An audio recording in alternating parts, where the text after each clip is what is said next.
Du coup, mulligan très rapide. Euh, donc, du côté chasseur, le plan de jeu va être assez simple de choper des créatures assez pas cool. Du coup, je pense que celle qui coûte. Je sais pas s'il a déjà fait son. Oui, il a Oh, changé toute sa main, compréhensible, parce que toutes les cartes n'étaient pas vraiment intéressantes. Donc là, il joue Octune, du coup, il y a 4 cartes qui rentrent dans son deck, c'est normal. Ah, il y a le petit skin de Enzot, le petit démoniste, et ça, c'est bon. c'est Ouais. sympathique. Donc tout d'abord, on peut voir. Parce que moi, je dirais, ouais, c'était le mieux parce que ce qui se passe, c'est que il va se faire agresser. Et donc pouvoir récupérer des points de vie comme ça, juste en piochant, parce que on peut rappeler que le geôlier, il y a mes deux fragments qui font que quand il pioche ses cartes, ça va lui rapporter 2 points de vue. C'est toujours, ça sera toujours utile pour se défendre. Ah, donc c'est un démonisme avec un skin, ok. Oui, Ok, ok. c'est ça. Je crois que c'était un nouveau deck, j'étais en mode où, Non, non. Là, clairement, il n'y a pas. C'est juste pour crâner devant les potes, c'est ça? Attends, il a préféré faire son pouvoir héroïque. Ok.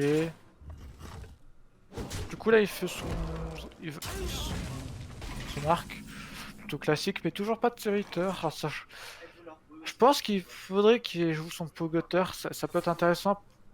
Il, il aurait pu le jouer comme en mode tempo. Mais c'est pas une erreur nécessairement, là, pour le coup. Parce que. Il attend vraiment peut-être plus d'agression parce que là, faire des secrets et tout, c'est bien, mais là, faut quand même qu'il agresse un peu plus parce que bon. Après, pour le coup, démoniste et chasseur, il y a un petit truc qui fait que quand même le chasseur a toujours l'avantage par rapport au démoniste parce que le pouvoir héroïque du démoniste c'est perdre 2 PV et piocher une carte. Mais c'est surtout perdre 2 PV. Alors que le pouvoir du chasseur, c'est faire perdre de PV. Et du coup, il suffit qu'ils fassent chacun leur pouvoir héroïque et il y a 4 PV en moins du côté des démoniste, quoi. Et chaque point de vie est quand même plus relativement précieux.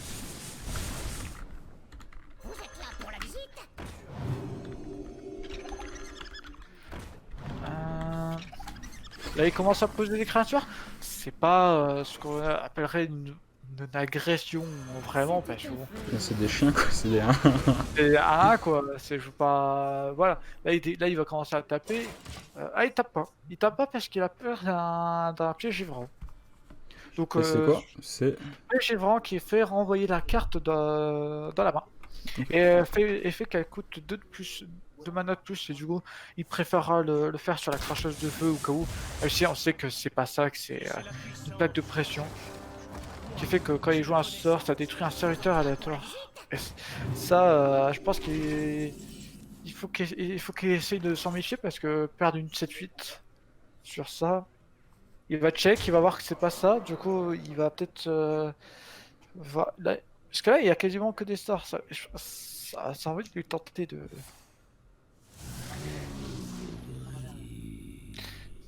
Ok. Ah, il va taper vénère. Là en plus et c'est ça qui. 10 points de vie, oui. Là, Oh là là là là. l'agresseur qui se fait agresser, hein. Ah, mais là, c'est pas... Parce que Ce là match, ça. il va être ouf, je pense. Ce match, il va être ouf. Les decks sont fous. Euh... Attends, est-ce qu'il a l'étal là?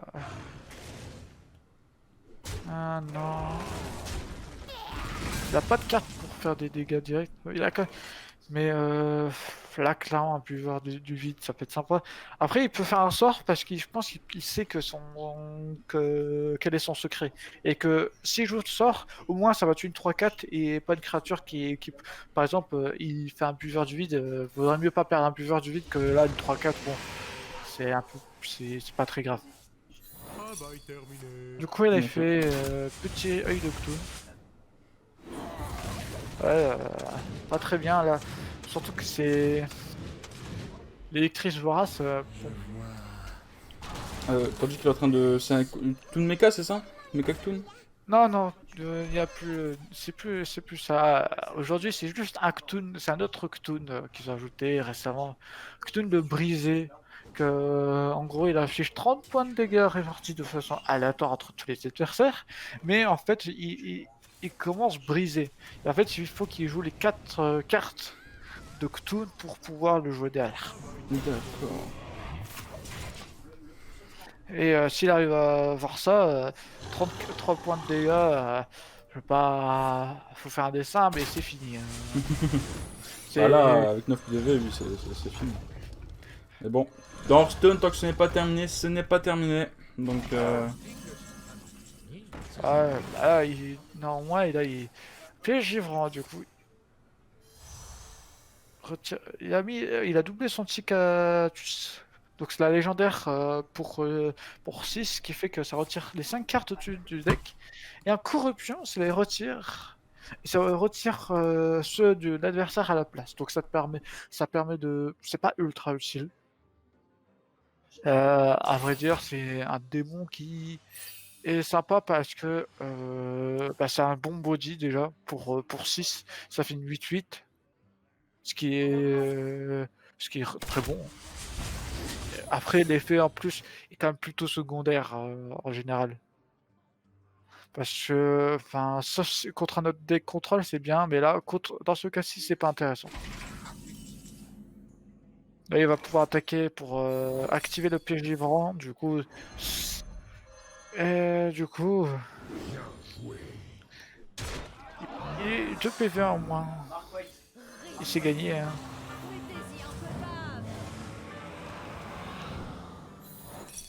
Ok. Ouais, là, là c'est juste perdu. Là, Maxence pourrait récapituler, on pourrait comprendre, il n'y a pas de problème. Hein. mais c'est un bon joueur, il joue jusqu'à la dernière seconde. Parce que là, ces chiens, ils vont pas faire grand chose. Voilà, ils sont morts. Ça... Il peut taper sur la C3 pour finir la game. Un bon moyen de capituler. Il va se suicider, tu penses? Ouais, il va se suicider. Ouais. De toute façon, il y avait...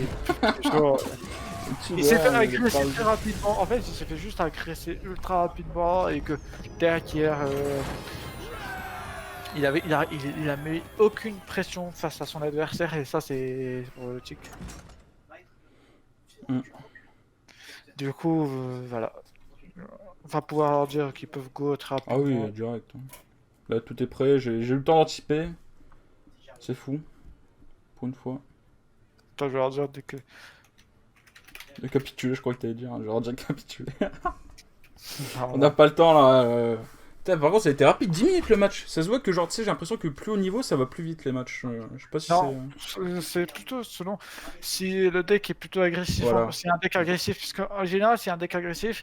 Soit le mec qui est aggro gagne, Donc soit. rapidement. Soit il rate et il se fait boomer rapidement, ça. Oui. Ok.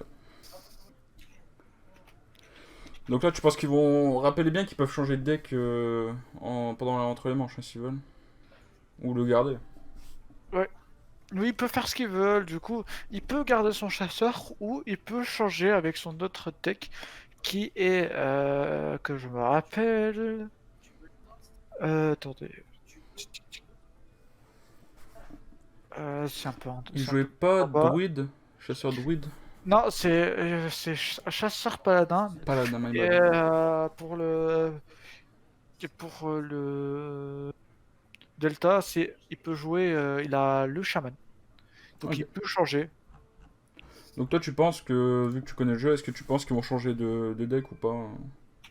Là, c'est purement du mind. Bah, ils ont tous les deux changé de deck. Du coup, on verra, ça va être des match-ups complètement différents. Ah, ça a commencé là? Moi, ça veut pas. Ah, c'est bon. Ok, il y a eu juste un bug, c'est bon, je peux rejoindre. Ok, c'est bon. Ah, maintenant, je suis à l'affût maintenant. Je suis à l'affût.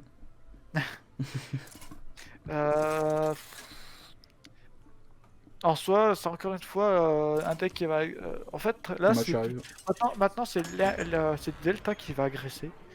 Parce que il a un deck avec plein de petites cartes qui vont pouvoir muter avec l'arme qui coûte 5 et qui est une 4-2, vous allez voir. En fait, il va jouer principalement sur ça. Faut voir Merci, si Marie. Paladin il arrive à contrer. Bon, déjà, il a. Ça, c'est fort. Ça lui permet de. Tout ce qui va être librable coûte 1 de moins durant cette partie. C'est très fort. Ça fait une 1-3, ça peut gérer. Ça gère ça de 1 du coup. Ça fait. C'est très fort. Ça va, ça. Prochain tour. Il peut jouer à la Lièvre du désert, mais je pense que c'est pas le meilleur plan parce que le problème c'est qu'il a envie d'utiliser avec son arme qui fait augmenter, qui fait l'effet d'une évolution et qui fait que tous ces copies vont passer à 4 de mana avec des serviteurs de 4 de mana. Bah voilà, il va appeler son arme qui est justement l'arme qui va être la clé de son deck. Et donc, à partir du tour 5, il va commencer à jouer le coup de poing. Il va pouvoir aussi jouer le corsaire pour mettre une pression vraiment assez pas mal, vous allez voir. Je pense... Il faut pas qu'il joue des trucs en particulier. Je pense qu'il peut faire son pouvoir héroïque. Mais là, il a un peu un tour... En attendant le tour 5, quoi. Il pourrait Après, même faire son aller, hein, mais... Après, je sais pas si c'est utile ce que je veux dire, si ça a valu le coup de couper la parole, du moins. Et je Non, pense mais que les premiers matchs a été aussi genre tâter le terrain un peu, voir ce que ça donne en face, et voir ce que ça donne quoi. Oui, c'est ce qu'on m'avait dit. Pour le Delta, il m'en avait parlé avant le match que il voulait voir un peu. Il avait pris son deck pour voir comment ça allait se passer avec l'adversaire, quel était le niveau. Et du coup, il a décidé de prendre son Shaban.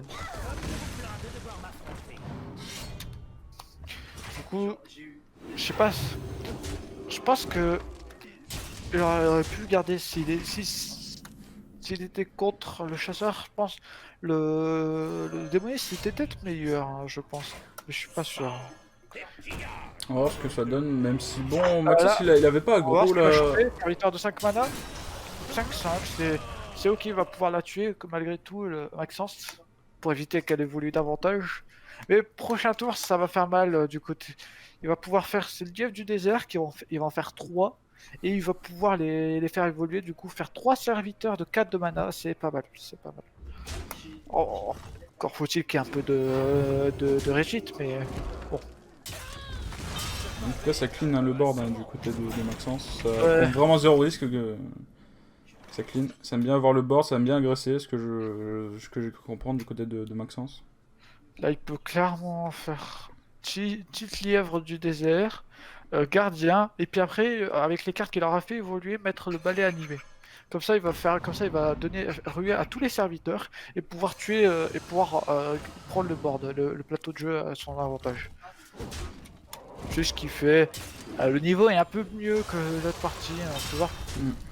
À niveau là, il a du gros niveau là. On a peut-être même, après, peut-être que je m'avance beaucoup, même, je m'avance très beaucoup. Je sais pas si c'est français d'ailleurs ça. Mais on a peut-être les deux favoris du tournoi aussi. Hein. Là, ils ont des super decks. Non, mais c'est des decks vraiment viables là. C'est moins des decks faits en 5 minutes. Après, l'autre match, je trouve le deck de Nexus Undead était plutôt bon. Juste, il a fait quelques petites erreurs. Je sais pas si ça lui a coûté les matchs, Moi, mais le fait qu'il ait capitulé très rapidement, c'est ça qui. Ça, c'était une erreur parce qu'il aurait pu gagner. après, je pense aussi que il a fait des erreurs que la chance n'a pas pu compenser. Ouais. Donc, Bon. ah, ça va chercher les dégâts carrément. Non, mais là, là, il va spammer ses librables et. Bah, En l'animé, gros, ça fait quoi? donc là, il a fait des librables de justice pour lui donner une arme de 1-4 et faire passer tous les serviteurs à 1 PV. Ce qui est plutôt fort, quand même. Là, je pense qu'il pourrait faire ouais, son balai animé pour détruire son bouclier divin assez facilement. Je pense que c'est le meilleur truc à faire. Ah, il tape. Il a fait. Enfin, il a gros avec son. Il a préféré attendre et faire ça. Ok. Du coup, comme ça, ils sont tous rués. C'est pas mal, c'est pas mal. Faut voir. Ah, mais...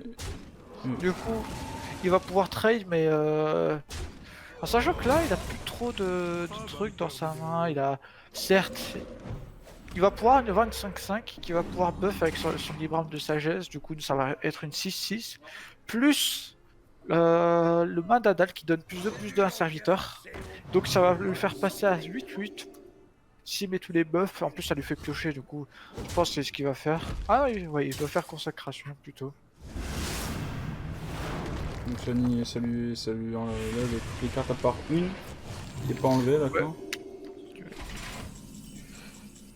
Corruptrice. Ah ça c'est pas mal, il va pouvoir le mettre, il va pouvoir faire une carte, par exemple, faire un totem par exemple, ou faire la tempête déferlante et mettre la corruptrice en visage. Je pense que c'est mieux de mettre la...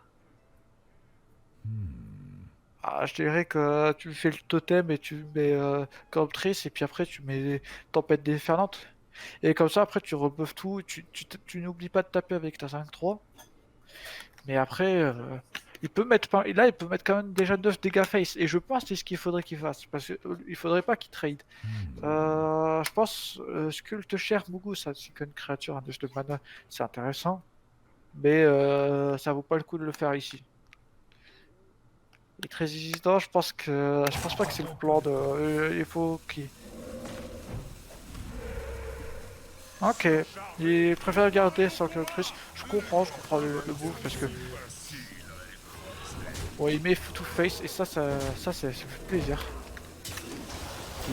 Bon, pour un serviteur 10 mana, il s'est fait un peu niquer. Par contre, pour un serviteur, le Tolbir blessé, ça c'est pas mal. Pour deux. Bon, par contre, globalement, il n'y a pas eu trop de réussite. Faut le dire. Je pense qu'il a même intérêt à mettre la corruptrice en visage sur la 5-5. Ah ouais, putain. Mais je pense... Parce qu'il peut jouer une pire... Ah ouais. Il faut qu'il essaie de gérer la créature. Je pense qu'il faut qu'il fasse une pièce de trésor d'abord. C'est quasi indiscutable. Parce qu'il va pouvoir jouer gratuitement son corsaire de l'effroi. Et remettre son arme. Et après, il pourra mettre une corruptrice pour trahir des créatures. Je pense que vraiment... Ah non, le truc c'est que la 9 de mana, le problème c'est que vaut mieux qu'il joue la pieuse de trésor, comme ça il peut jouer la corruptrice en visage. Parce que là avec 9 de mana, il pourra pas jouer l'arme et la corruptrice. Alors que s'il fait la pieuse, bah voilà, il a son arme, voilà, c'est beaucoup mieux. Du coup ça... Ouais, je pense le mettre... N'oublie pas de mettre le corsaire de l'effroi. On commence à taper dedans avec, avec une 4-4. La deuxième 4-4. Tu mets la 5-4. Et après tu tapes avec la 5-5 sur la... Il face. Le problème c'est que s'il chope pas de serviteur avec provocation, bon ce qui est pas le cas. Il a eu à avoir le monument vivant, c'est très cool. Le géomancien, c'est un peu... Ah, il a vraiment eu de la réussite. Pour le coup, il a chopé deux trucs. Ça se tente aussi en passage. Ah, il a eu de la réussite. Parce qu'il aurait pu ne pas choper de créature avec provocation et juste perdre. Hein. C'était possible et du coup, il gagne sur ça. Ah, le match il est fini là du coup? Oui, là, il est clairement fini. Enfin, la partie est finie. Delta qui gagne son second match en fait. Oui, mais du coup, le match est fini. 2-0. Bon. Ah, vraiment, ça. J'ai pas eu de chance. Il y a eu pas mal de réussite du côté de Delta ouais, au niveau de... Clairement, le fait qu'il aurait pu difficilement choper mieux là. Le match se jouait là-dessus, hein, sur ces changements de cartes. Hein. Oui. S'il y aurait eu une mauvaise changement de carte, c'est Maxence qui gagnait, et là c'est l'inverse qui s'est fait, c'est Delta qui gagne. Ouais. Vers Bravo. 2-0. Du coup.